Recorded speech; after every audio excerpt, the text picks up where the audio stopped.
Welcome back to Rewind of the Living Dead. Je m'appelle Damon Martin. Je suis Patrick Leguerre. We are not actually doing this. That's the No. extent of my French that I remember from high school. Je m'appelle means my name is Damon. I remember that from high We school should French. do in honor of our faithful people up in Quebec. You should do everything in English, and I'll butcher everything in French tonight. Yeah. So tonight, Patrick, you notice we didn't get a trailer in there. So we're getting towards the end of the year, and we obviously know we have Nosferatu to kind of close us out. That's coming out literally Christmas night. But we have a bit of a break between new releases, and so we were trying to debate were we going to do a classic film, or we're going to try to find something on Shudder, hey Shudder, or Oh, hi, Shutter. other outlets. And we were discussing this, and I said, a movie that's probably, and I'm just spoiling it here by telling it, a movie that's probably going to end up on my best of list at the end of the year is this movie called Red Rooms, which was actually first discovered, actually first shown to me by our friend Gigi Room for Scream. She did a review for this on her TikTok channel months ago, and I saw her review it, and I was like, wow, that just sounds really fascinating. So I think it was that night or the next night I watched it. I know I told you about it. I was like, my God, this movie's unbelievable. But it's a French Canadian film, filmed in Montreal, and it's all in French, so it's all subtitled. And to be totally perfectly clear, it is more psychological thriller than horror. So we did review at the time. We had a lot going on. I think that was around October, so of course that's a very busy month for horror anyways. So we just kind of skipped over it and said, hey, we'll talk about it probably at the end of the year. But we had this little 1 week break. And we're like, what should we review? And I said, you know what? I think we should review Red Rooms because it is actually a pretty buzzy film this year. A lot of horror creators were talking about this. It is a very buzzy film. So I said, let's just dive into it, give our audience something different, something that they probably haven't seen that you're going to have to seek out and rent video on demand. So tonight we are going to review Red Rooms. Oui, Damon. Red Rooms was released in September of 2024 here in North America, and it stars Laurie Babine as Clementine and Juliette Gariepi, I'm probably saying that wrong, as Kellyanne. Written and directed by Pascal Plante. Yeah, Damon, you were pumped about this, and I'd seen a lot of Red Rooms, and of course, shout out to Gigi Room for Scream. If you're not following her, get on that level everywhere she's at. TikTok, Instagram, and YouTube. And I did see her going on and on about this. And also, I believe our homegirl Sid, the reigning champion, talked about Red Rooms as well. And I was like, these are two opinions I really trust. And then Damon comes to me and is just like, motherfucker, we got to watch Red Rooms. Like, we got to talk about it. Like, he's super pumped about this movie. He's like, let's just get into it because I have a feeling it's going to be on my list. And I was like, you know what? Damon's excited about it too. That's 3 for 3. Those are 3 opinions I really trust. We need to sit down and watch Red Rooms. And so we got into Red Rooms. And yes, Damon, this is more of a psychological thriller than anything else. And that's okay. We also did this year Love Lies Bleeding, which probably has a few more horror elements in it than this does. But truth be told, that was more of a thriller as well. And there was one other movie. What was the other movie we did that was really more of a thriller than anything else? I know what you're talking about, but I'm drawing a blank. This year's I mean, kind of coming to an end. even Y2K was like pretty much a bold-faced comedy, but it Yeah. indeed was like, had a this horror apocalypse, robots coming to kill you, into the world shit to it, and we absolutely loved that movie. Well, I'm here to report the good news is that 3 for 3, some people that I truly respect said Red Rooms was the shit, and indeed it's the shit. It's a great movie. Is it a Oh, by the way, typical I think Strange Darling is probably one that we would Strange consider more of a Darling? Thank you. I think Strange yeah. Darling is fair to say that that was really more of a white knuckle thriller than anything else. But boy, was it dreadful. Hey, that's the magic word. At the end of the day, dread is what separates horror movies from regular movies. Because I was just talking about this the other night with some people on TikTok Live. All movies on their face are horror movies. Hear me out here, Damon. All movies start with the premise of your regular world gets turned upside down. That, to me, can spell horror. It all depends from that point on where it lands on the spectrum based on how much dread is in your movie. If there's no dread in your movie, it's My Little Pony. But guess what? The Little Ponies, their world was turned upside down for this one movie where the little, mushroom or the marshmallow stars came to town and they had to change their party plans. Like that's one end of the spectrum. The other end of the spectrum is like, Terrifier 3. So it's just a matter of just going, okay, where does it land on the spectrum? Red Rooms is a disturbing and very dreadful movie, and it lives on that farther end of the spectrum. Are you going to see blood in this movie? I don't think so. Actually, there's maybe like a little hint of it here or there, but it's almost what you don't see. It's almost about what's brewing under the surface that really gets under your skin with this movie. And it's expertly crafted. And so, I want to keep our fans open-minded to things that don't necessarily tick off the standard horror boxes. And I want to hear from you guys too. And just, I want the feedback from the fans, because we really want to open this podcast up as much as possible. We want to be able to talk about a lot of movies, not just stick to the standard slashers. So if this is something you dig, reach out to us and let us know, because like Damon said, this is not something you can just get anywhere. You got to go rent it. You got to seek it out. But we think it's something worth seeking out. So first off, I think the most disturbing aspect of our podcast tonight is you know way too much about My Little Pony. That, first off, is already freaking me out a little bit. It should freak you out, Damon. So I would agree. This is definitely more tinged in the psychological horror side or psychological thriller side of things. But I said this to you in a text. We were talking about this. I said, it's not a typical horror movie, but this movie is horrific. And I think that's what separates it from just your standard, even your standard psychological thriller. What I love about this movie is that this is ultimately a fairly low-budget film. This is not a movie that had a $10 million budget and they're showing you a ton of effects. This is a movie it's as much about being a psychological thriller as it is a courtroom drama. A lot of this movie is a courtroom drama. But I think the word scary or the word horror, you might think of blood and guts and, so on and so forth. And we've talked about this a million times, like, even though it definitely falls more towards like the slasher category things, like the original Texas Chainsaw Massacre, which is one of our shared favorite films of all time. There's barely any blood in that movie. There's no real gore in that movie. A couple of drops. So, yeah. Yeah. So, again, I think we have to, me, I'm all about inclusivity. I'm all about branching out, inviting more people in, just like I had that big argument earlier this year about, is Silence of the Lambs a horror film? It absolutely is a horror film. 100% a horror film. This movie is not your standard horror film, but it's terrifying in its own way. And it's horrific in its own way. And that's what I loved so much about this one, because I don't know a better way to describe Red Rooms than to say, and using the parlance of our times, it's fucked up. This movie is messed up. And the deeper and deeper it goes in this movie, you're going to be like, what in the fuck is going on here? So just the premise of the movie, which I mentioned in the intro, but for YouTube listeners, you don't get the intro, so I'll kind of tell you here. The premise of the movie is there's a trial starting in Montreal for a guy named Ludovic Chevalier, who is accused of being the Demon of Rosemont. He's a serial killer who allegedly killed 3 young teen girls and did it on camera. Horrific acts carried out on camera for these sick, twisted people who are paying to watch this on the dark web. So a little bit of 8mm, which is one of my all-time favorite movies. Nick Cage, Joaquin Phoenix, you know what I'm talking about? I want to say it's a Joel Schumacher movie.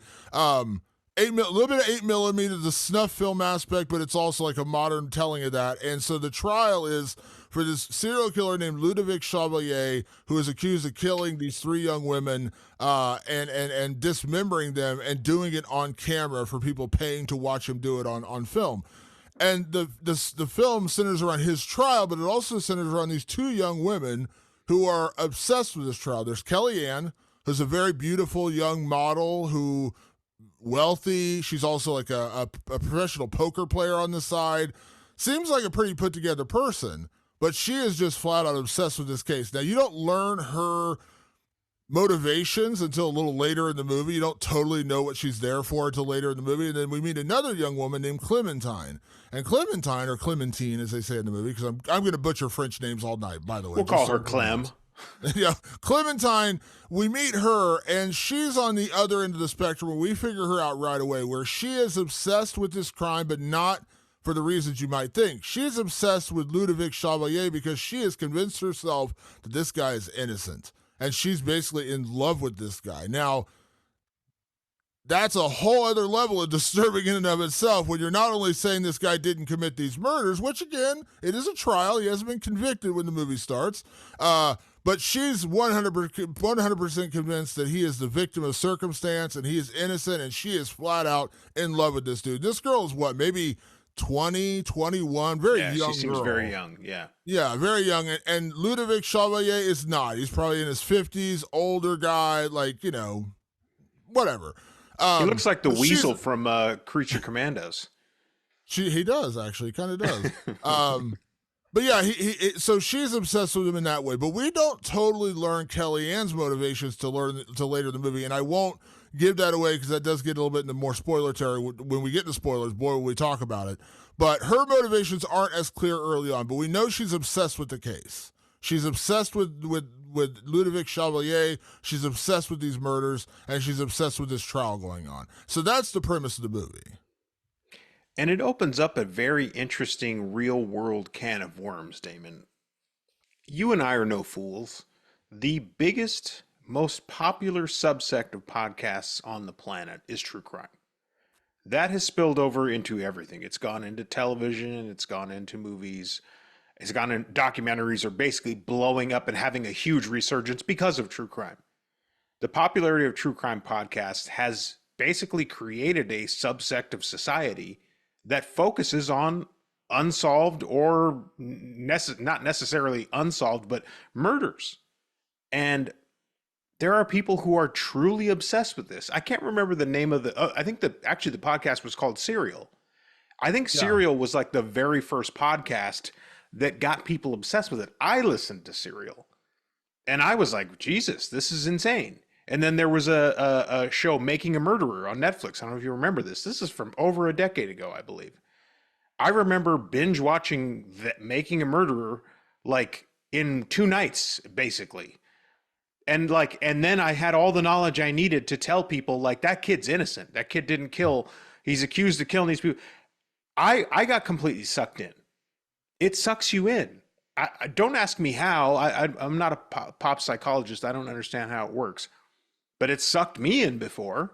I don't know if it's ever sucked you in before. You and I also admit to growing up being semi-obsessed with Charlie Manson and the Night Stalker and the serial killers of the 1980s because that was sensationalized on television. There's something about real-life crimes that hook us in as people. And I don't quite understand what it is.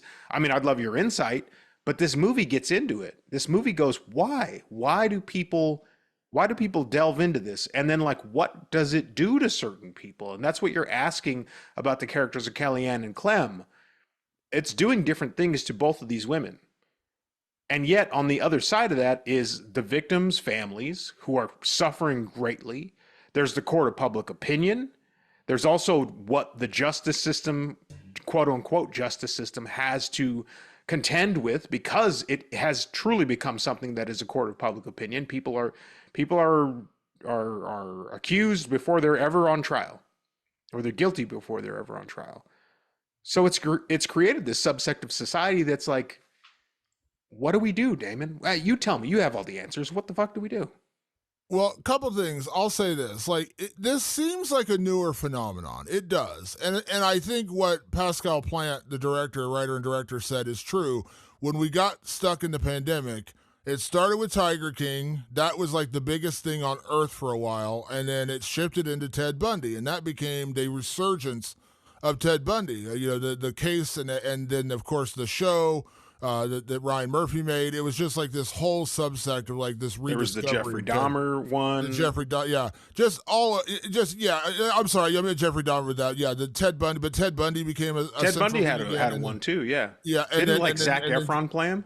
Yeah, you're right. Yeah, absolutely. And then the Jeffrey Dahmer with the Ryan Murphy show. But here's let me start here. I think our obsession with true crime really goes back further, and this goes back to our childhood, Patrick, our early years, and that is the O.J. Simpson trial. Big That one. was really the first true crime case that fascinated a nation. I was a kid, I was a teenager. I was totally obsessed with it. Yeah. Everyone was. Everyone remembers that case. We were glued to our TV sets. It was like it was murder on television, and it was horrific images and discussions, and it went everywhere. It spiraled. I mean, we were digging into the attorneys' lives, we were digging into the cops' lives, we were digging into Kato Kaelin. Kato Kaelin became a celebrity. Who the fuck is Kato Kaelin? That guy He lived in somebody's pool house. Yeah, and so that guy, to this day, I remember his name because of that. I know. That was the first one. That was the one that just went. The term viral didn't exist at that time in the mid '90s, but that's the first truly viral true crime case. And I think it all kind of spiraled from there. Now, as the internet got bigger and, of course, podcasts. So, again, I'm just saying, like, that was the earliest. That was like the genesis, so to speak, because that's when everyone got obsessed. But my personal opinion, and this is coming from a guy who is several quarters away from getting a psychology degree, ended up just getting my English degree. My personal opinion is it's just like why we love TV shows, or even to extent us like loving horror films. Watching and I think true crime documentaries take it one step further, because when we watch a horror film, we know it's fictional 98% of the time. Yes, there are, when you watch the Anna Kendrick, what was it called, Woman of the Hour? Oh, great movie, by the way. Based on a true story. But yeah, it was actually a really, really good movie. But by and large, the vast majority of the movies we review on here are fictional, right? We all love the idea of being scared without actually being threatened, right? Like, that's kind of the adrenaline of horror films. People like the idea of being scared, but not actually being in danger. And I think my opinion on true crime is it satiates two needs in us. One, it allows us to touch darkness without darkness touching us back. We get close, but we're not too close. We can talk about these murders. We can talk about these atrocities being carried out. We can talk about who we think did it. Was this guy guilty? Was that guy guilty? We can talk about all this without ever allowing it to get into our lives. And I think it also satiates another part of our being, which is we all have this need to figure things out, puzzles. We all like it to some extent. And when you're a little kid, that's like a learning thing, like learning how to put together a puzzle. Some people do it quicker. It's just like a Rubik's Cube. Some people can look at a Rubik's Cube and they put it together in 10 seconds. Other people look at the Rubik's Cube and say, I couldn't figure this out if you gave me fucking 3 days. We all like to figure things out. And the genius of podcasts like Serial and other true crime podcasts are they're giving you the pieces of the puzzle, and then they start slowly but surely, episode by episode, putting it back together again. And like, here's this evidence. And to your point, I'm not a true crime junkie. I never really have been, but I've gotten sucked into a couple of them. And Making a Murderer, the one on Netflix, was the one that did it to me. I'm with you. I was, and by the end of that thing, they had me so convinced that guy was innocent that I was like, this is an atrocity. What are they doing to this poor guy? It was a really well done, and there was just so much, laid into the story of like, was this, did they set him up? Did they do this? I remember the part of the documentary, sorry, it's like a decade old at this point, where they found like a syringe-sized hole in one of the vials of evidence blood. And I'm like, oh my God, they like took it out and like planted evidence. It's just brilliantly put together, but it's done in such a way. I said this, I can't remember what episode it was. We were talking about somewhere along the line. I said documentaries are meant to make you feel a certain way. Like, yes, there are certain documentaries that are just like, here are the facts, you figure it out. But the vast majority of true crime podcasts or true crime documentaries are meant to lean you one way or the other. This guy's innocent or this guy's guilty, or this, generally speaking. Obviously, there's some that are just telling the story. But when it's a mystery, when it's a thing that needs to be solved, it's who is this? Who did it? And did they catch the right person? So I think it satiates those two needs in us. We're allowed to get close to darkness without actually getting involved in darkness. And the other side of it is it gives us a chance to deduce and figure out puzzles. And to some level, I think everyone likes to do that. It's a really great point. And I think what this movie does really, really well is that it also does that. It takes the character of Kellyanne and it doles out very slowly and methodically to the audience clues about who she is. You know she's a model, you get that much. You know she's obsessed with the case, you understand that much. But what you don't really understand in this movie and what keeps you on the hook are what are her motivations? What exactly is she up to here? And they just dole out little episodes, little episode here, little episode there, just to show you that there's more to her than you understand. And then you add in Clem, who has a very clear viewpoint, right? Like Clem is like you and me basically after watching Making a Murderer going, he's fucking innocent. Doesn't anybody see it? And it's actually consuming her life. Like you can kind of see that she really like, she might be ruining herself like for this. But she seems so clear based on whatever evidence that she's been gathering, probably through some true crime podcasts and through her own little internet research and probably on TikTok and things like that, where she's just going, I've done all my research. I know he's innocent. I know he's innocent. Meanwhile, she has never, she didn't work the case. She's never actually had her hands on any evidence. She's like all the rest of us. She's susceptible to the influence of what is going on the internet.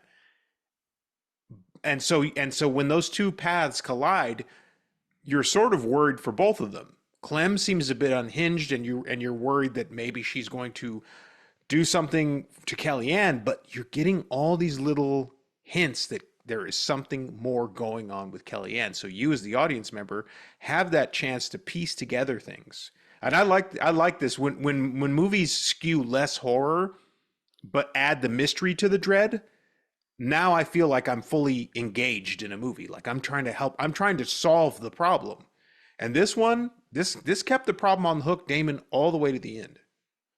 Yeah, it really did. And I love what you point out there because I think that is what really makes this movie tick because it's, as I said, it's partially a courtroom drama. Like literally the movie opens more or less with a courtroom drama where you're getting introduced, like you're hearing the opening statements of both the prosecutor and the defense attorney basically laying out the facts of the case. So you, again, by the way, if you heard the intro and I talk about like a serial killer on trial for killing 3 young women, it sounds like I'm giving you a lot. I promise you I'm not. That's just literally the premise of the movie. And you get that in the first 10 minutes. Like I'm not telling you anything you wouldn't learn from the first 10 minutes of this movie. Because again, that's not really the focus. The focus isn't really the trial. It is, because that's like the central piece of the story, but it's really the obsession of these 2 young women with the trial, not the trial itself. We're not necessarily sitting there in that moment trying to figure out, is this guy guilty or innocent? Judging by the reactions and the court of public opinion, this guy's guilty as shit. Like you get that up, so you get that idea right up front. Like everyone is already like, this guy did it, but obviously we're going through the motion of a trial. But this young woman, Clementine, is like, no, you everything you got is wrong. You're all wrong about this. And again, as you said, Kellyanne, she's much more focused. She's much more like in tune, and she has a very set standard of what her life is going to be. She goes to the trial, she goes home, she works out, she drinks like a Nutra milkshake kind of thing. She plays poker to earn money on the side, and then she's on the computer looking up more stuff about this case. That's her routine. And then on the weekends, she goes and models, and again, she's a very attractive woman. You can totally believe she's a model. But you're just like, why is this beautiful young woman who is obviously very independently wealthy? She lives in a penthouse, really nice apartment in like a high rise in Montreal. Have you ever been to Montreal, by the way? Have you been to Montreal? No, just Toronto. That's as much Canada as I've gotten. I've been to Montreal. Great place, Toronto. Hey, everybody in Toronto. Yeah, I've been to Montreal like 3 times. I love it. It's a gorgeous city. Absolutely gorgeous city. But like most big cities, when you live downtown, it's fucking expensive. So she lives in like a high rise, like really, really nice, gorgeous place. So you know she's got money. She's a model. She's a very successful model. But she's also playing poker on the side. She seems to be very good at that as well. So it's like she seems on the surface like she has her entire life together. And she has a very regimented life put together.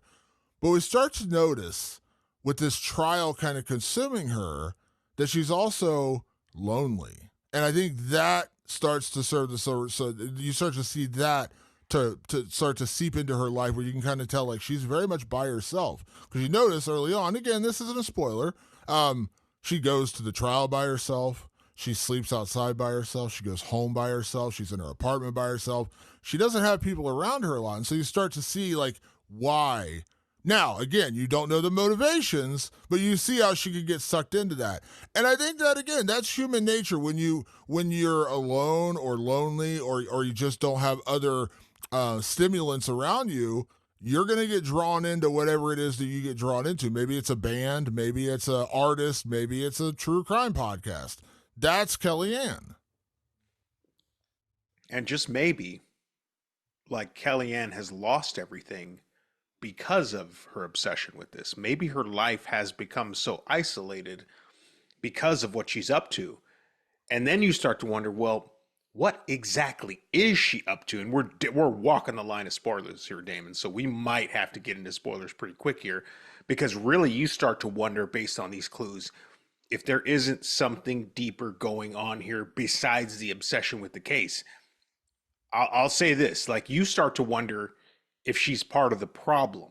That's all I'm going to say pre-spoilers.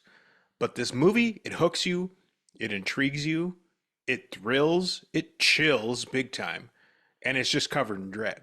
You're not going to go wrong with a movie like Red Rooms. You really aren't. It's just not your traditional horror movie. But it's very poignant, very timely, and very well executed. For a very, like you said, it's a very simple movie. Yeah, and also I want to throw this out there before we get to spoilers. Like, this is not, and just so people know, like, when they tune in, because I assume there's going to be a lot of our audience who's going to watch it based on our podcast. They haven't seen it already. So as we get into spoilers, this is not an overly graphic movie. Like, you're not going to tune into this thing and you're going to see atrocities carried out on camera. Again, this is a very low budget movie from my understanding. They got a grant from, I think in Quebec, they actually have a film grant that you can apply for and get money to make your films. And that's how this film got made. But I want to say it was a pretty, couple $300,000. But by the way, it doesn't look that way. I want to be clear about that. Like, it doesn't look like a made movie. Very, very, like, really well-made movie. But again, you're not dealing with you're dealing with a courtroom drama. You're dealing with, two women and a couple locations. You're not really dealing with, like, a very big movie. But this is not a super graphic movie. So we're talking about a serial killer. Don't expect to go into this thing and you're going to see the serial killer in action. This is not that kind of movie. It is all psychological.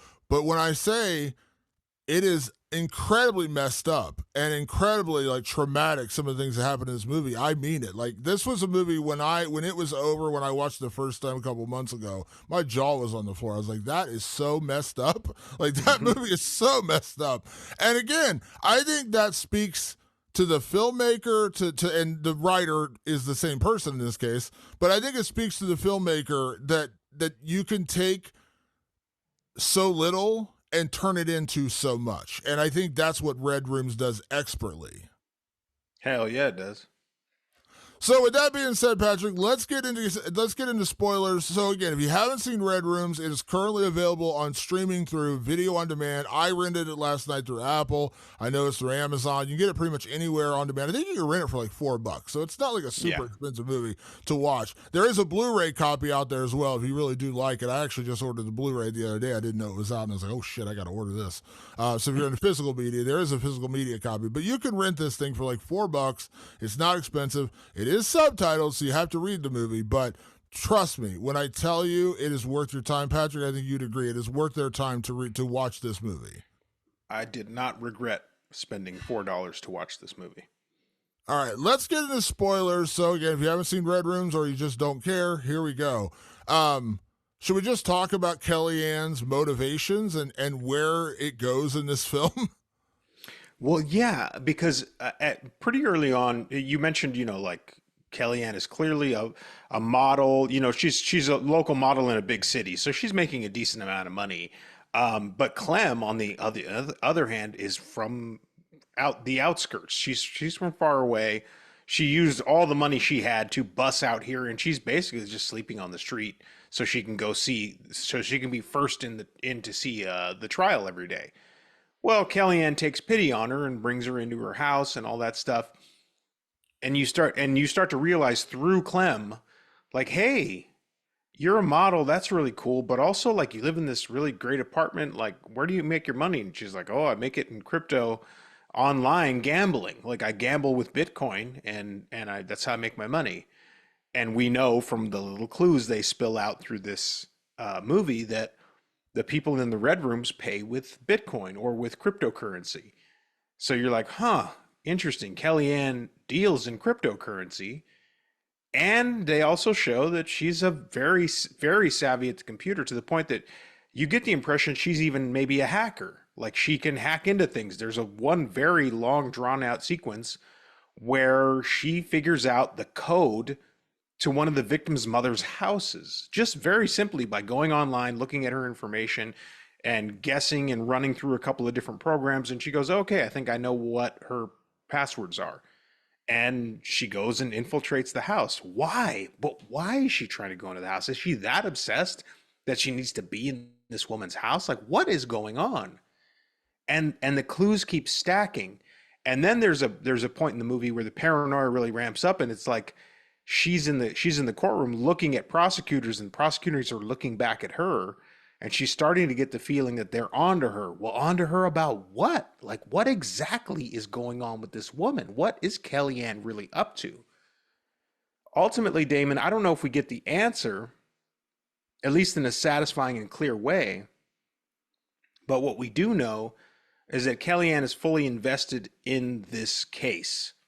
I don't know why she is ultimately. They don't really give you the why. But what they give you is a woman who is so obsessed that she is going to basically solve the crime. Because, excuse me, there's enough reasonable doubt, or at least in terms of the defense, that they believe they can what's his name, Ludovich. They believe they can get Ludovich off because in the two videos that they do have in their possession for evidence, you don't actually see his face. But there is a third video that is completely missing. What if perhaps, Damon, Kellyanne either has or can get access to that video? What does that say about this woman? So on first viewing, and again, I'm not saying I'm right, by the way. On the first viewing, so just to kind of like give you, again, we're in spoilers. So Kellyanne, again, gets deeper and deeper and deeper into this trial. And you can tell that like she is full on obsessed. Like there's a moment where they get booted out of the courtroom because they're actually going to show the two videos at length. The entire videos are both about 30 minutes long of this person, this masked person in this video butchering these two young women. And they're trying to prove that it's Ludovic Chevalier. And during that time, the parents of the children who were involved have asked everyone not involved with the case to get booted out. And that includes Kellyanne and Clementine and everyone else who's just there as a viewer. And so Clementine's like bitching, like, I want to see it so I can know it's not Ludovic. Like, I know it's not him. Yeah, she just wants that confirmation bias. She's like, I know it's not him, so I want to see it so I can be like, see, it's not him. And Kellyanne says something very peculiar. She's like, you don't want to see it. And she's like, what do you mean? She's like, trust me, you don't want to see it. She's like, have you seen it? And so she takes her home, and you find out that Kellyanne has copies of the two murder tapes that they're showing in trial. And so she sits her down, and Clementine watches it. And by the end of the video, Clementine's opinion changes rather dramatically when she gets a good look at the eyes, because the guy's covered his entire face, but just the eyes are open. And she looks at it, and she's like, oh, fuck, I was wrong. This is 100% Ludovic Chevalier. She knows it by the end of the video. She's so disturbed. And by the way, again, they don't show you the videos. You just hear, and by the way, I think less is more in some of these instances. You hear screaming, you hear power drills and it's disturbing and dark and it's incredibly fucked up, but you don't see it. You just see like these flashes and you see their reactions. That to me is 1,000 times more effective than us just watching some kind of weird torture porn. That is so disturbing. By the end of those two videos, and by the way, the entire time, Kellyanne is watching it almost like cold and icy, but she's also watching Clementine's reactions because she's been through this. She knows what's happening. She's looking at Clementine. By the end of the video, Clementine's like, oh, fuck. Boy, was I wrong. And the next day they go out to the trial and she shows up and she's like, so I'm leaving. I'm going home. I'm done here. And by the end of the movie, they interview Clementine. They're like, a woman who used to be obsessed with Ludovic Chevalier. And she's like, yeah. So I was wrong. He absolutely did this. So she shows her the videos. So you start to realize like Kellyanne is not just like obsessed with the trial. She's full on like deep into it. Now, at one point, towards the latter part of the movie, we find out that on the dark web, there's this mystery third video of a girl named Camille, who is the third victim who the body was found, but they never actually found the tape. They never found the recording that of the actual murder. The other two girls they had, they never found Camille. And Camille's parents, her mother, is in the courtroom this entire time.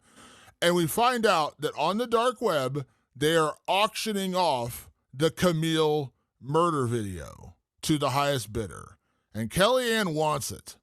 And she goes full on like, like crazy, wild, obsessed to get this video. And she finally gets it and she watches it and she reacts and she's like stunned to see this. Now, she ends up breaking into the home of Camille, her mother.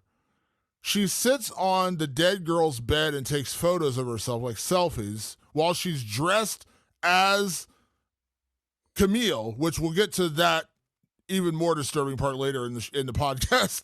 But she sits down, she's wearing this blonde wig, and she's kind of dressed up as Camille, which is, it's so fucking whacked up.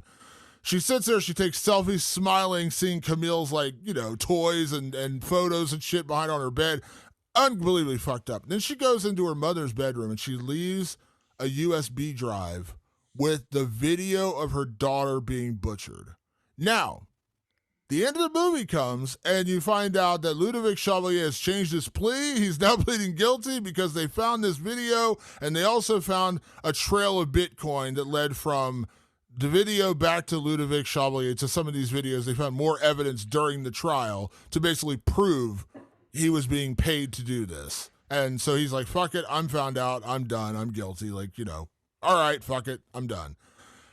And at first, I thought her putting that drive on Camille's mother's nightstand and sneaking in, they mentioned they found the video and they found the trail leading back to Ludovic Chevalier. My first instinct is she solved the crime and she gave it there to give her mother closure. That way they could end the crime, and you said solve it.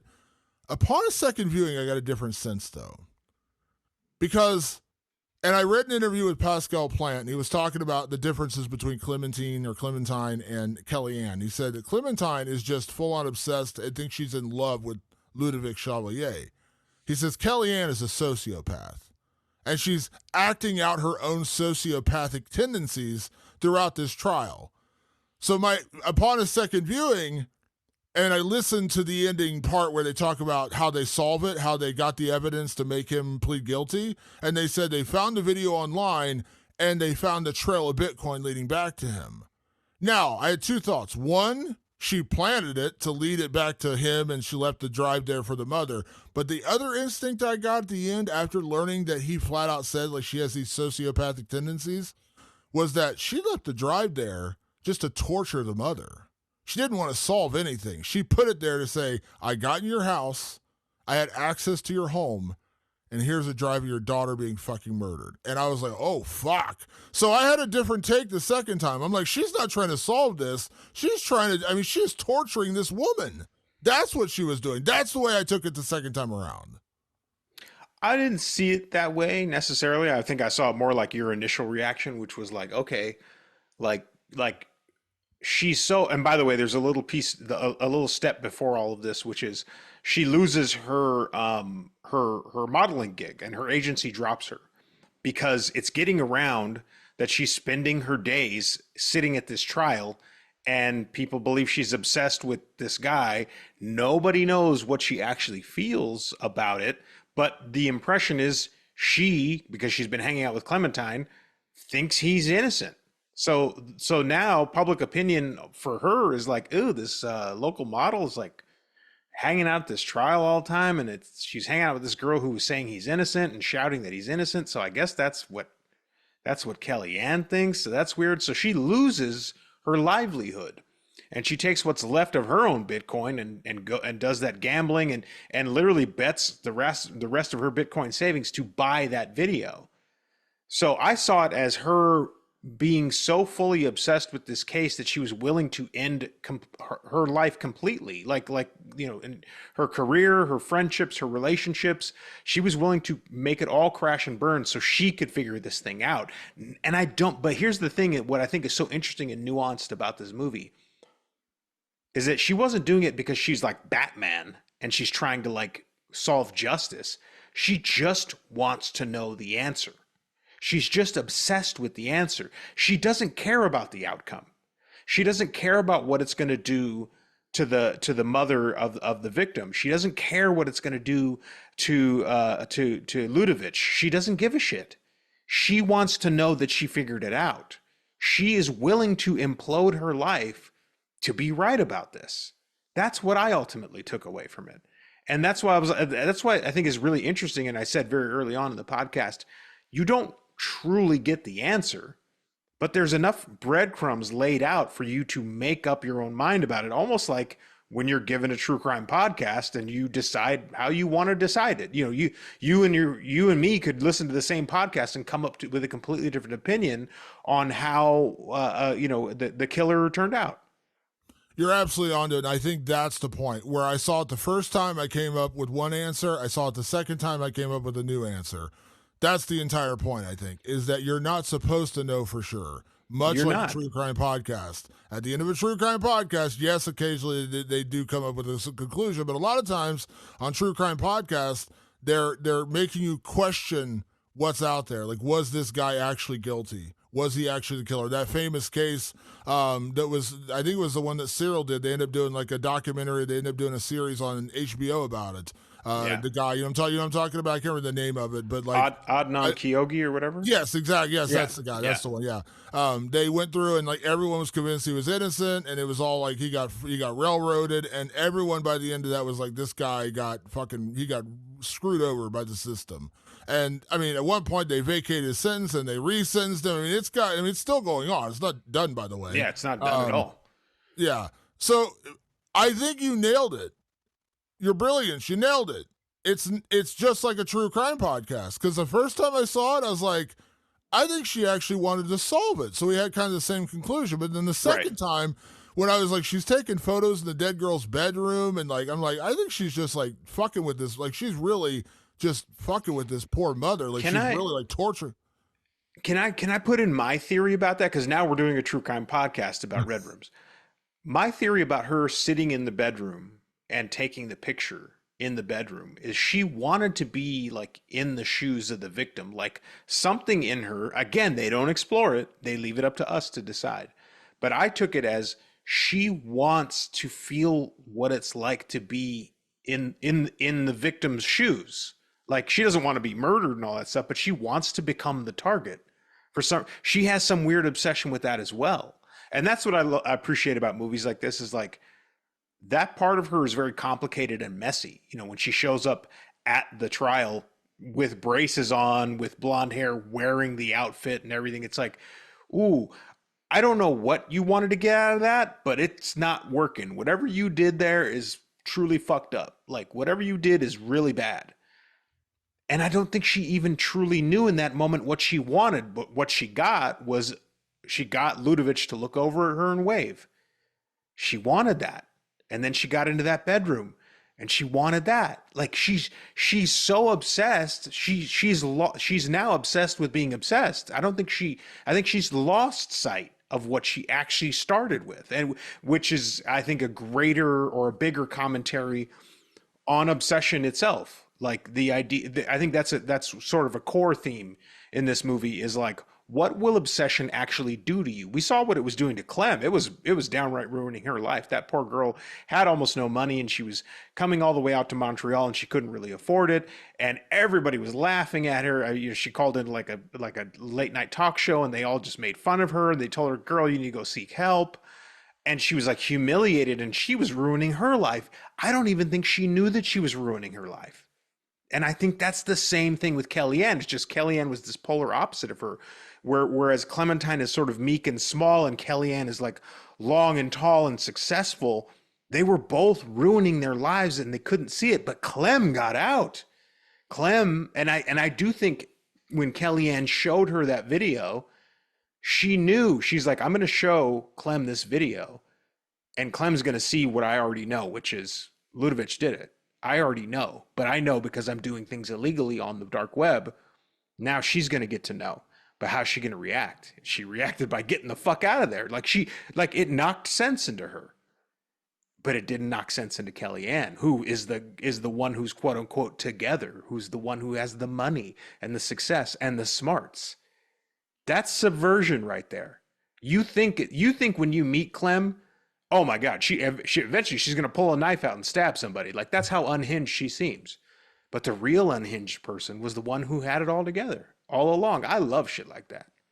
Well, I think, and also speaking of the obsession, like I think, and we're going to talk more about that courtroom scene in a bit, when she literally dresses up in the Catholic school outfit and puts on a blonde wig and braces to look. I mean, she already kind of looks a little bit like Camille to begin with. Like they have a very similar look to them, except Camille was like 13 when she gets killed. Kellyanne shows up in courtroom and like takes off her coat.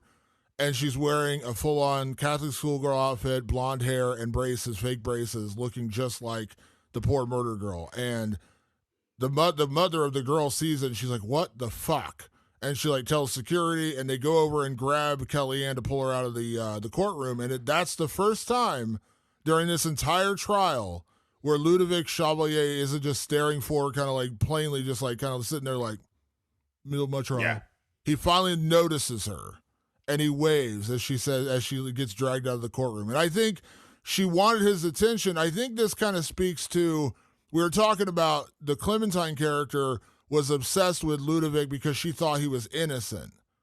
She was like, oh, they planted evidence and it was all circumstantial and blah, blah. You could do this on Photoshop and blah, blah, blah. He's a victim. He was the victim. That was her stance. I think Kellyanne, at least part of her motivation, isn't that she loves Ludovic. I don't think she loves him like that. She's obsessed with him because it's almost like she wants to be him in a way. And I think like she keeps putting herself in his shoes with the videos and all that kind of stuff. But I think, and she wants him to notice her. And I think that speaks to when you hear about like these serial killers who go to prison and they get married while they're in prison, people get obsessed with them in prison. Like they're not denying that this guy was a murderer. Like they're not saying that like you didn't do it. They're saying, I know you did it, and I still want to be with you. And I love you anyway. Yeah, and so I think there's again, I don't think she's in love with him, but I think she's obsessed with him. You know, she's obsessed with. She wants to know. She wants him to put eyes on her, and when it doesn't happen the entire time, and then she finally is like, you know what, motherfucker, I'm gonna dress up like the one victim we never saw the video. But we know what she looked like, and I kind of look like her. I'm going to make you notice me. And that's when he finally does, and he waves, and it's very creepy. Like, he just kind of looks at her very knowingly and kind of gives her a little wave. She's getting dragged out of the courtroom. The poor mother's being tortured because she's seeing this woman dressed up as her dead daughter. I mean, it's fucked up. But I think that speaks to her obsession. Like, she wants to be seen by Ludovic Chevalier. She wants him to see her because she's like, motherfucker, I know it's you. I know it's you on that tape. I just don't have the evidence yet. I'll find it. I'll get it. But I want you to know I know. And you know what I mean? Like it's obsession. That's what it is. It's about obsession. He's clearly obsessed. He has a type, as a lot of serial killers do. Well, she's got an obsession. Her obsession is getting to the bottom of this, right? And she's so close, but she's willing to ruin her life to do it. That's the fucked up part. Yeah, and like I said, cool. I liked it. What is the truth? Is she becoming a sociopath? Is she actually just trying to solve the crime? She's a sociopath for sure. But like at the end, like I said, 2 times seeing it, 2 times I'm not totally sure what I saw. But I think you nailed it. It's a true crime podcast. You're not supposed to totally know the answer at the end. They're going to give you all the breadcrumbs. They're going to give you all the keys, all the evidence. Now you got to figure it out. I think that's very much what Kellyanne is at the end. Like, what was her true motivation?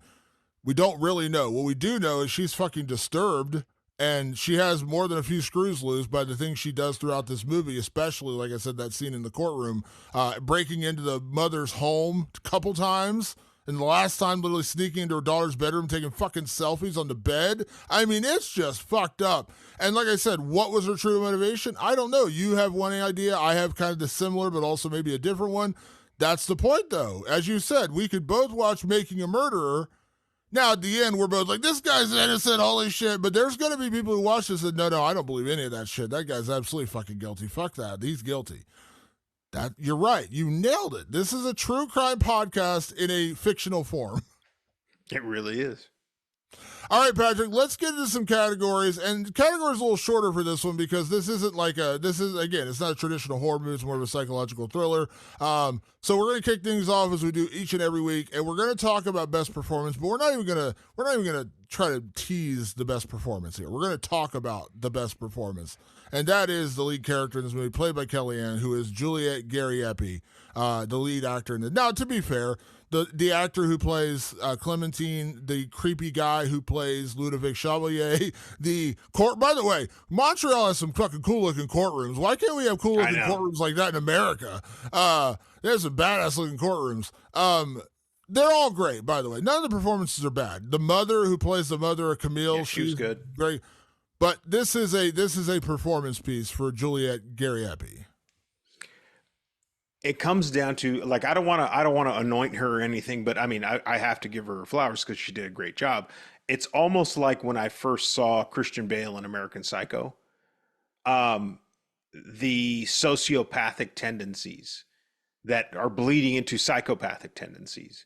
You know, it's how you play them. You could play them over the top. You can go over the top. She went over the top in her little ways, in the ways that she wanted to play it. It was never overdone, overstated. There was always something sort of melancholic and distant about her, even from the very beginning. So I don't know if she came up with it. I don't know if is it Pascal? Yeah, I don't know if her or Pascal Plante came up with it, but they were just like, we're going to paint a woman who was already broken, and maybe not because of this. She might have been broken from something else a long time ago. We don't know what, we don't know why, we don't know how. But what we can surmise from the way that she presents herself is that she is broken. And that's fantastic acting. I've never heard of Juliette Garriepi before, but I will follow her now. I see you now, right? I'm her Ludovic Chevalier. I see you now. Hello, my sweet. I will see whatever she does next, because I'm like, this is somebody who's really put some thought into this and keeps you guessing. Like she's on with the theme. She's on with what was on the script. She brought to life in such an interesting and different way. You could have played this a lot of ways where you kind of see it coming. I was still very, very much intrigued after the credits rolled. What I love about this also, and also credit to Pascal Plante for this, is having it being a woman, because I think sometimes through natural sexism, we tend to underestimate a woman, which we should. Women are absolutely badasses. But we tend to underestimate it. And so you don't see the danger in Kellyanne early on. You see this beautiful young model who seemingly has everything. She's rich, or at least somewhat wealthy, living in a nice apartment, modeling, and successfully modeling, doing well at poker online. Like, she seems like a successful person. Like what you would think is a definition of a successful person. She is that. What we don't see at the beginning is the darkness lingering underneath, and it kind of continues to seep out deeper and deeper throughout the film, and that also speaks to it seeping out deeper and deeper into her performance. And Juliette Garriepi just absolutely slays this movie. She's incredible. I know she just recently did a movie with Barbie Ferreira, the woman from Euphoria. I know they did a movie together, so she's getting roles. But I think this was like her first major role, and I believe she is a model also. But she's incredible in this movie, and she sells it so well. And there's those movies that you say, like, star-making performances, like a first role. Like, I know this is a much bigger film, but like, no one had ever heard of Margot Robbie before she did The Wolf of Wall Street. She had been in a bunch of Australian productions and soap operas and stuff like that, but no one in America had heard of Margot Robbie before she did The Wolf of Wall Street. Out of that, her career just exploded. Now, again, that's a Scorsese film, so it's different. But I feel like this is that kind of performance in a movie like this, where Juliette Garriepi wasn't a household name, wasn't even a known quantity at that point. But now, horror fans who see this movie are going to remember her, and she's going to have a big career based on this performance, because it is so subtle, yet fucking disturbing. She's great in this movie, man. And like I said, everyone was good, by the way, again, for a low budget movie that didn't have a lot of money to work with. Everyone in this movie is good. I actually thought the prosecutor in the case, who was like presenting the case, I thought she was great. Everyone in the movie is great, but this is Juliette Gariepi's movie, and boy, oh boy, man, by the end of it, you're just like, holy crap. Like, she is unbelievable. Tour de force performance, honestly. It's that good. Damn Skippy. All right, Patrick, let's move on to our next category, and that is MVP, our Ken Foray Banana Hammock MVP award, given out after great character actor Ken Foray from the movie From Beyond, where he jumped down a flight of stairs and into a basement to kill a creature wearing nothing more than a thong bikini. If that's not an MVP performance, I don't know what is. So, Patrick, when it comes to Red Rooms, who gets your MVP? Oh, Damon, it can't be any surprise that my MVP this week goes to writer-director Pascal Plante, who has done a ton of stuff, a lot of shorts and a couple of films, feature films, for exactly the reasons that we've just been talking about, which is not giving us all the answers, letting us piece this thing together on our own and come to our own conclusions.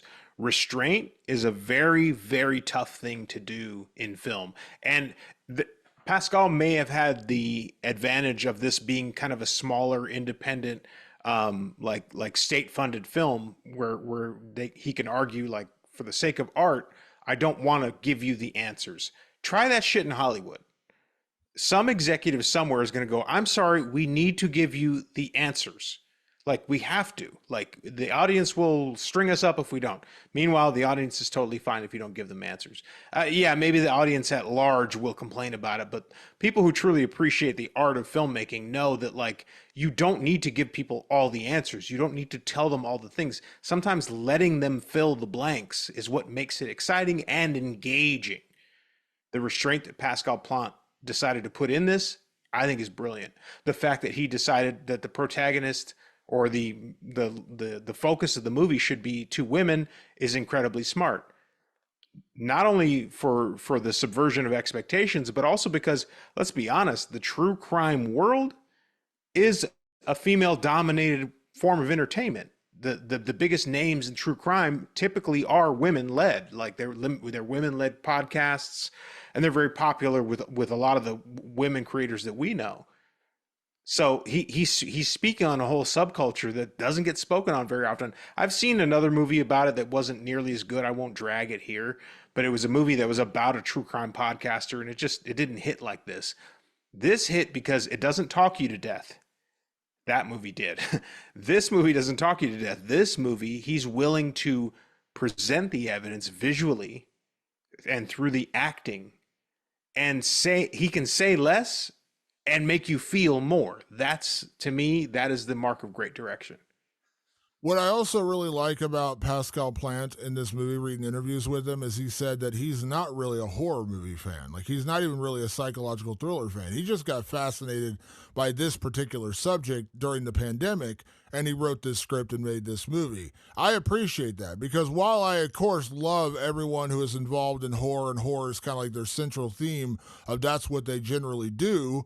I mean, yes, I know, like, Rob Zombie made Munsters, but that's still involving horror characters. I can't really see Rob Zombie deciding he wants to do a reboot of Knight Rider. That doesn't strike me as what Rob Zombie's interested in doing. I would watch that, though.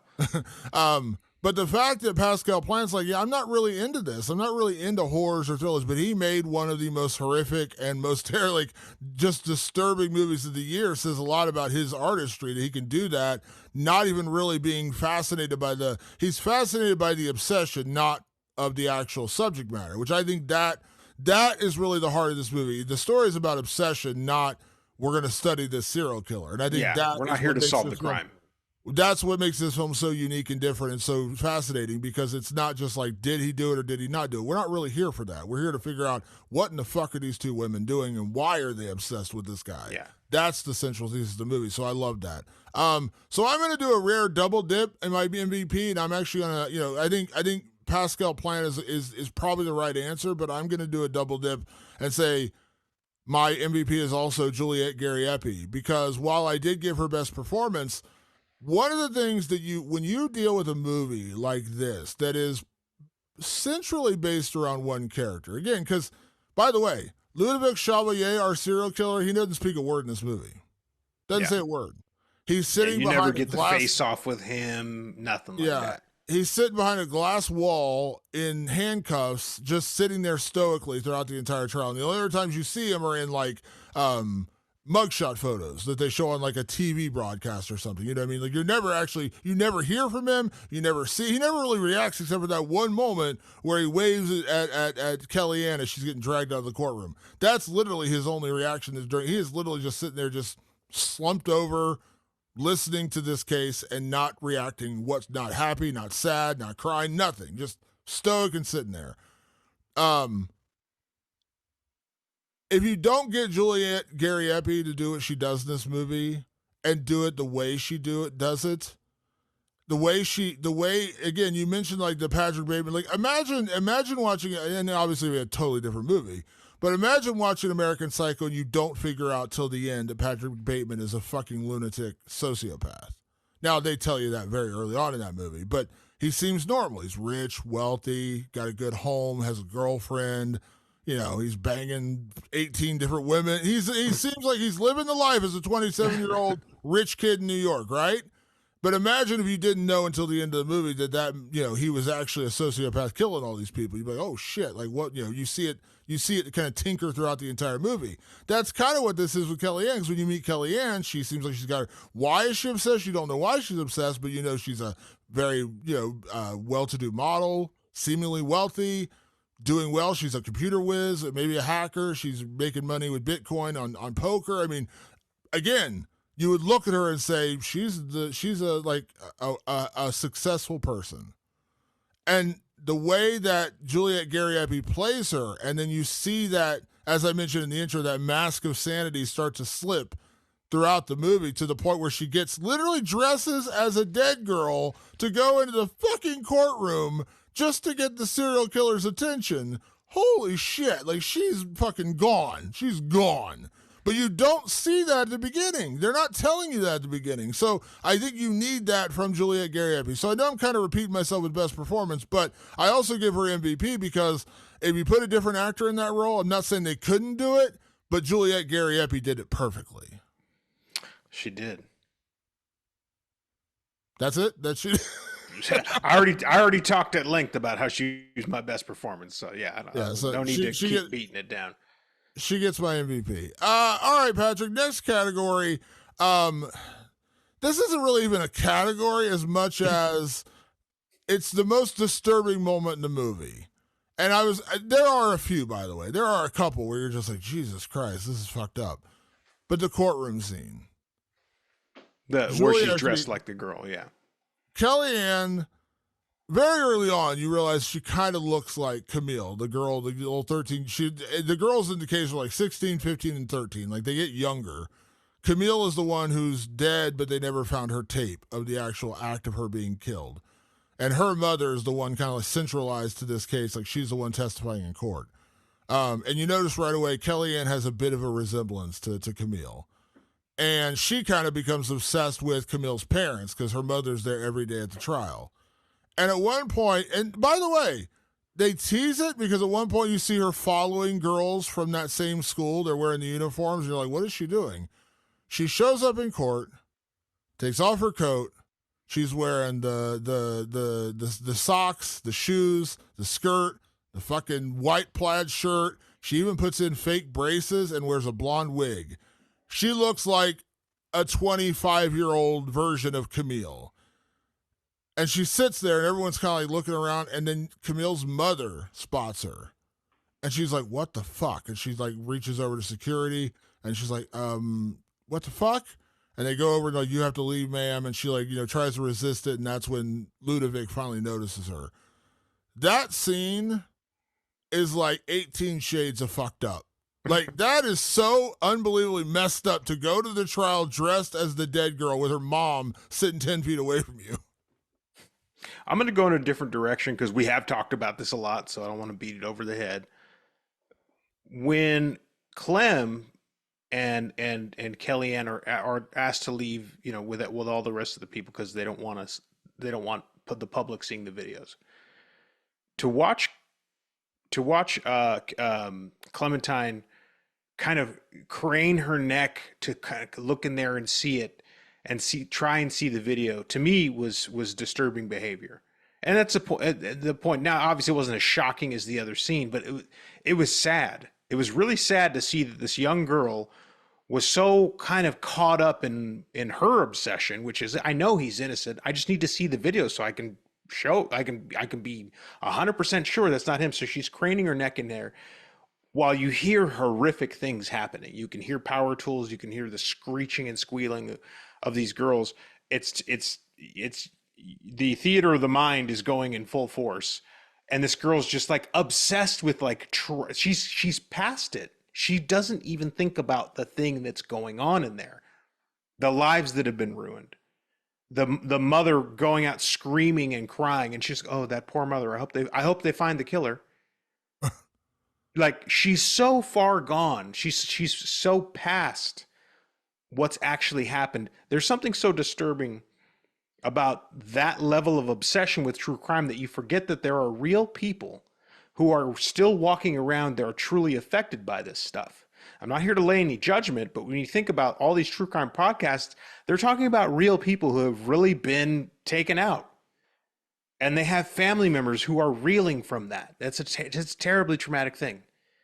But there is a whole, and this is probably Pascal Plante, like, making a bit of a commentary on the obsession with true crime, where he's going like, I understand that it's intriguing, but like, people are suffering right now for the thing you're obsessed about. And to show Clementine in that moment, like, she's so casual. She's not even emotional. She's not wearing emotion on her face or anything.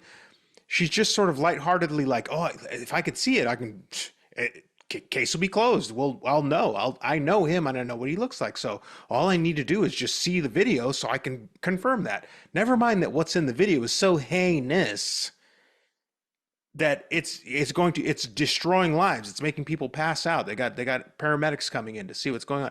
She's past all of that. That's disturbing.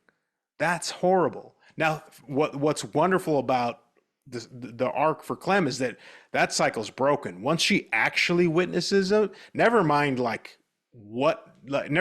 fact that she realizes it's not Ludovic.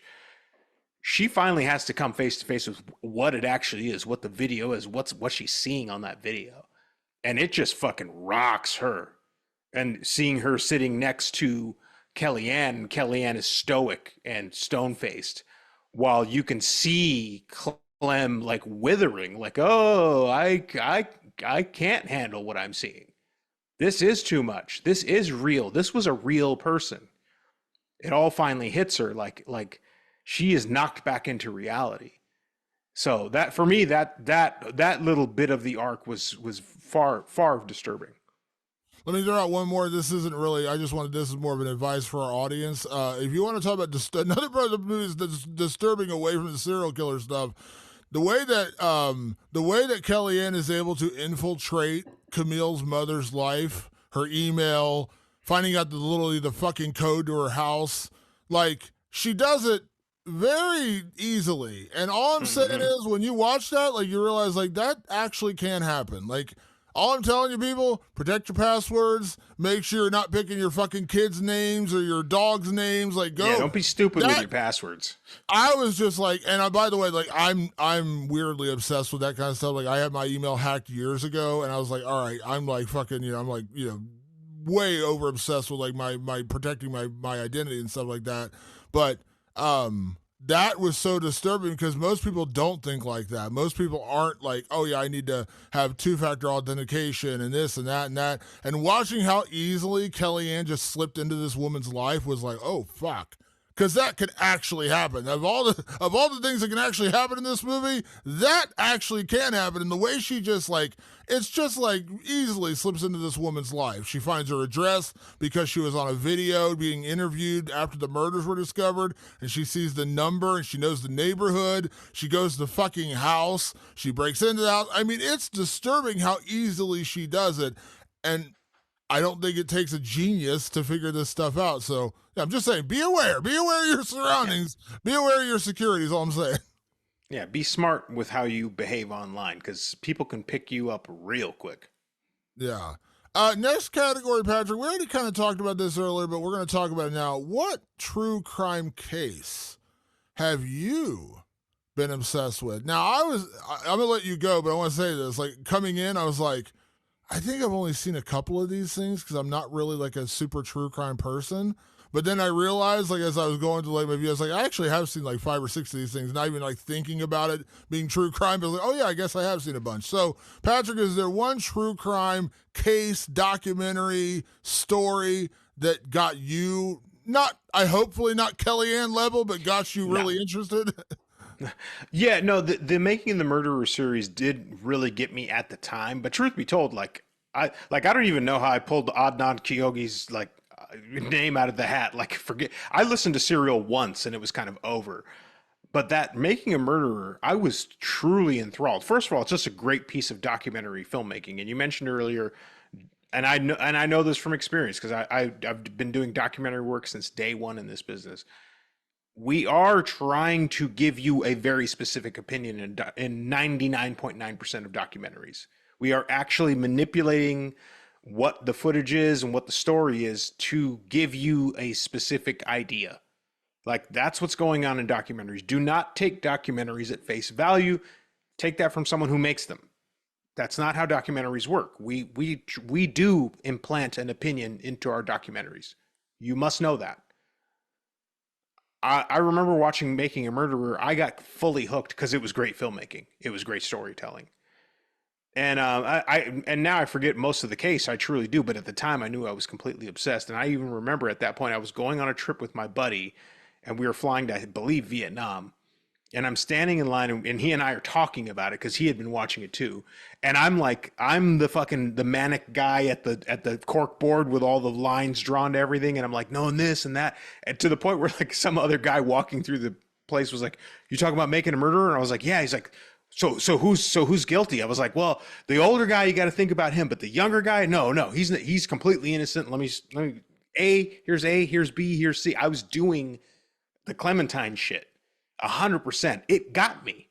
Even though I know how the sausage is made, it still got me because good storytelling can get you. So just be careful. Take it from your old pal Patrick, who's made plenty of documentaries in his day. They are made to sway you. That goes for social media too. Like, just because the person doesn't know explicitly the techniques, they are using the techniques to hook you in. They are cherry picking evidence. They are very specifically focusing on these things and ignoring other things, and supposing these things and ignoring the logic of this thing. Like, just be careful out there is all I'm saying, because it can happen to any of us, even the people who make the damn shit. Yeah. So like the true crime, I realized, as I said, to sit here talking today, like as I was getting ready, I was like, I don't think I've seen a lot of these. And I was like, yeah, I actually kind of have seen a lot of these, but I've not really gotten obsessed with them. Like, I've watched them. Like, I watched The Jinx, the Robert Durst thing on HBO, where they literally caught him confessing by accident. Right, in the documentary. In the documentary. So I was like, oh yeah, I do remember watching that one. And I do remember watching I'll Be Gone in the Dark, the one about Patton Oswalt's wife who was investigating the Golden State Killer.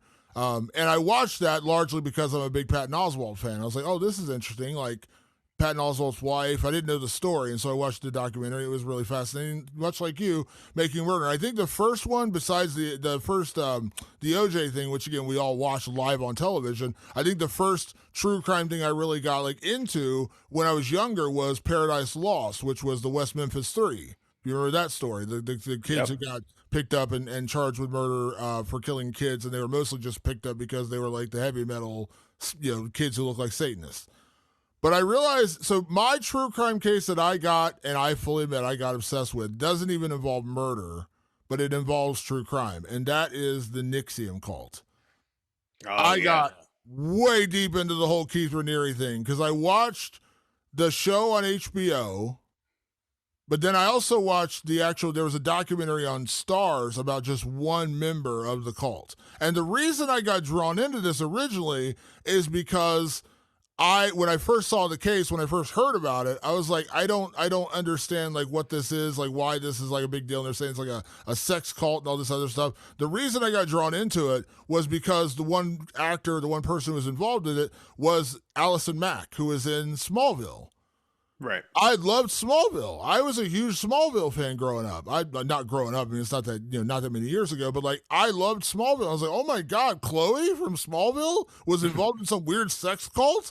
So I watched that documentary. I watched another documentary. I even read a book about it. And so yes, the NXIVM cult got me. And while there was no no murder or anything like that, like I got full on obsessed reading about Keith Raniere and how he got these people like to follow him, and like it's a really incredibly fucked up story. But that's why I got obsessed. I was like, I never totally understood. Like it's a sex cult, but man, when you read up on it, it is whacked out.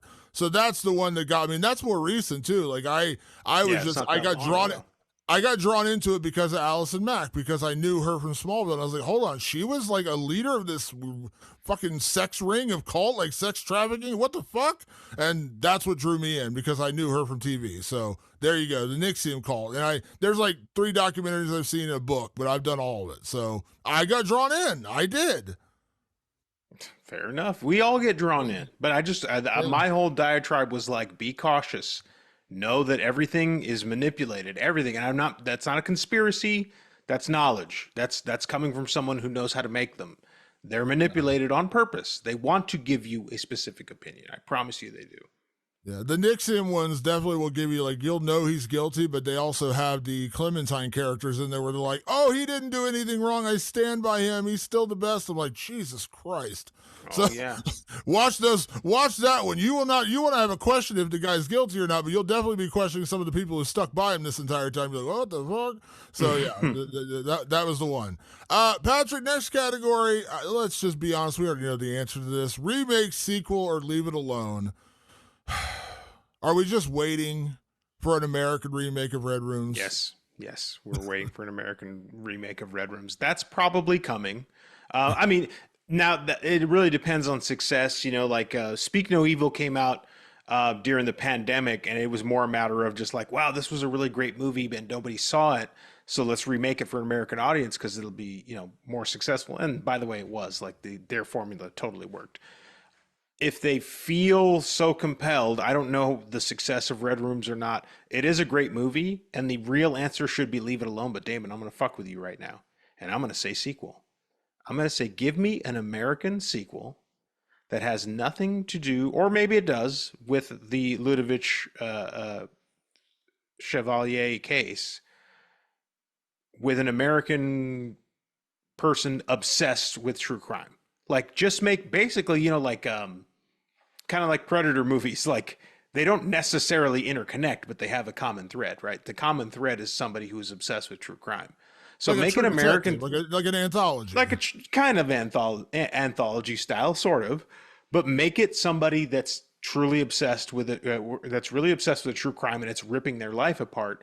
And then, for shits and giggles, Damon, during that sequel, bring back Clementine or bring back Kellyanne, like bring them into the fold, like, and just, for the audiences that hadn't seen Red Rooms, this will still be a character who has a lot of knowledge. And for those who did see Red Rooms, it's a great little Easter egg. Like, oh wow, it's fucking Clem from Red Rooms. That's awesome. This is Red Rooms 2, or Red Rooms, quote, the blah blah blah case, or whatever it is, and then you just sprinkle in either Clem or Kellyanne from the original movie.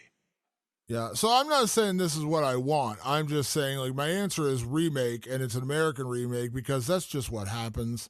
So I'm not saying that's what I want, but like, and again, like, Speak No Evil is a little different because Speak No Evil did get a lot of buzz. A lot of people were talking about it.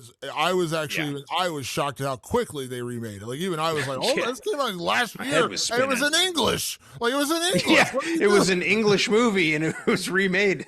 Yeah, so that one, like, even threw me off, but that was very wordy, and I feel like this one is just, it's a matter of getting in the right hands. Some studio person is going to see this eventually, because, again, we're doing an episode. I know there are people in the business who listen to our podcast. I've talked to them before. Someone's going to listen to this and say, oh, Red Rooms, I've not heard of that. Let me watch it. And then it's going to go to this guy, and somebody's going to start writing. I'm telling you, It may not be, again, I hope it's not as quickly as fucking Speak No Evil. That was like a year later. I was like, what are you doing? This might be 5 years down the line, but there's going to be an American remake. And I don't know what they're going to call it. They're going to call it like the Crimson Room or some shit. But it's going to happen. And there's going to be an American remake. And it's probably not going to be as good. But I'm just conceding that it's going to happen. It's called Red Rooms, and it's starring James McAvoy. And in the end, everything works out just fine. Yeah, James McAvoy is a serial killer in that one. He doesn't do anything. He just sits there. He just sits there, and everything works out fine in the end. There's no shocking ending or anything. Yeah. I wonder what formula that worked for. I'm trying to think. If only there was a movie where we could that happens. Patrick, last category as always, is it scary? I'll go first here and say this. It's not scary. Not in that traditional sense. But what I said to you early on the podcast, the non-spoiler section, I'll say right now, this movie is utterly disturbing and it is horrific. That is and you said it's dreadful. That's the element of a horror movie. Again, it's not the movie that's going to make you cover your eyes and run screaming out of the room and you're going to have nightmares at night, although you might. This movie is disturbing. That's keyword number one. And keyword number two is horrific. And there's some horrific moments in this movie, but not in the traditional sense of like you're seeing people getting killed. But it's horrific and it's disturbing. And as I said, I don't know a better way to say it. This movie is fucked up. It's fucked up. There's disturbing behavior in this movie. I don't think it touched me the way it touched you. I don't know. It could have just been the time of day I was watching it or something, or I've been working my ass off all week. Not that you aren't, because I know your schedule, but it didn't hit me the same way it hit you. But it is dreadful, and it is a good movie. So I'm telling people out there, like, it didn't scare me in the least. It just makes me think. It just makes me contemplate. It makes me guess. It engages with me. I like all of those things, even though I didn't find this scary or even that necessarily disturbing. But there is disturbing behavior in this movie. That's the point of this movie. The point of this movie is to show you the disturbing behavior of people whose obsessions have gone out of control, that have gone off the rails, and that are jeopardizing not just their lives but other people's, and they can't see what they're doing anymore. That is scary. That is dreadful. That was engaging, and that was Red Rooms. And what we typically see when you think about obsession in horror, you think about like, a character being obsessed with another character, stalking, those kind of things.